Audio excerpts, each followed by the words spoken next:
The teaching of creationism is banned in state-funded schools, but that's not the case in the independent sector. So is this a problem?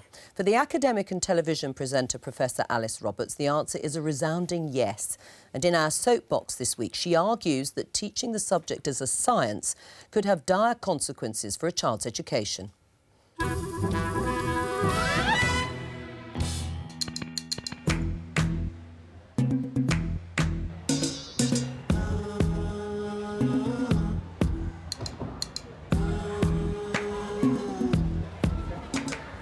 Welcome to At Bristol, one of the UK's biggest interactive science centres. Here, children and adults can learn about the stars in the sky, see what our brains look like, and find out about our genomes. Science helps us understand ourselves and the world around us.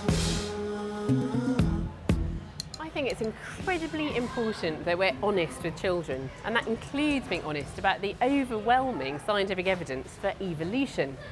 Presenting a religious creation story as a scientifically valid alternative is nonsense. Now, I don't have a problem with creationism being discussed in religious education lessons, but it has no place in science education.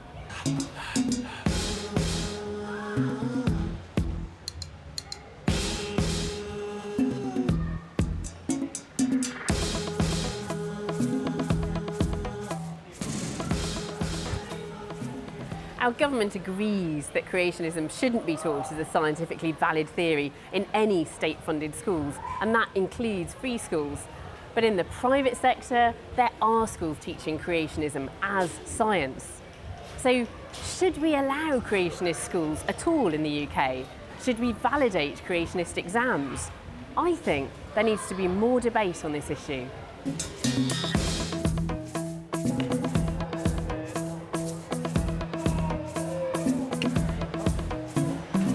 Science is more than just a load of facts. It's based on evidence, and it's a way of thinking that teaches us to question everything we think we know. I think that's what we should be teaching our children, rather than some unswerving belief in ancient texts. In fact, I think creationism has the potential to ruin a scientific education.